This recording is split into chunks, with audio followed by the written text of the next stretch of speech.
আরেকজন পাগল বলেছেন বাংলাদেশ জামায়াত ইসলামীর একজন নেতা, উনি হচ্ছে আরমান ওনার নাম।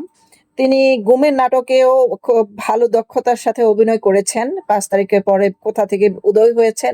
বলেছেন যে ওনাকে গুম করে রাখা হয়েছিল। আয়নাঘর নামক একটা ঘরে রাখা হয়েছিল এবং একটি আ করোনার সময় যে চিকিৎসা দেওয়ার জন্য একটি মেডিকেল ভাসমান হাসপাতাল করা হয়েছিল, সেখানে একটি আয়নাঘর বানিয়ে কিন্তু ওনারা অনেক আ নাটক লীলা চালিয়েছেন। তারপরে এখন আবার এমন একটি বক্তব্য দিয়েছেন যেটি খুবই আলোচিত হয়েছে যে জামাত ক্ষমতায় না আসা পর্যন্ত ভূমিকম্প থামবে না।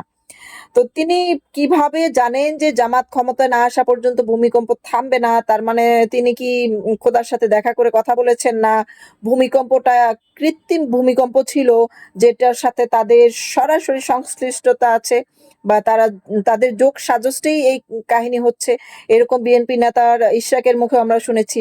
তো এই ধরনের বক্তব্য আসলে কি প্রমাণ করে? যে ভূমিকম্পের ভয় দেখিয়ে, যেমন করোনার সময় বলেছিল তাড়াতাড়ি তওবা করে সবাই যেন জামাত ইসলামে যোগ দেয়, তাহলে করোনা আর হবে না।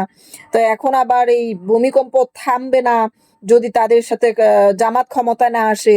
তো প্রত্যেকটা প্রাকৃতিক দুর্যোগকে নিয়ে তারা যেভাবে রাজনীতি করে বা নিজেদের স্বার্থে হাসিলের জন্য কাজে লাগায়, এইটা আসলে খুবই আ লজ্জাজনক, অপমানজনক এবং বিভ্রান্তিমূলক। জনগণকে ধর্মান্ধতার পথে আরো বেশি করে ঠেলে দেয়।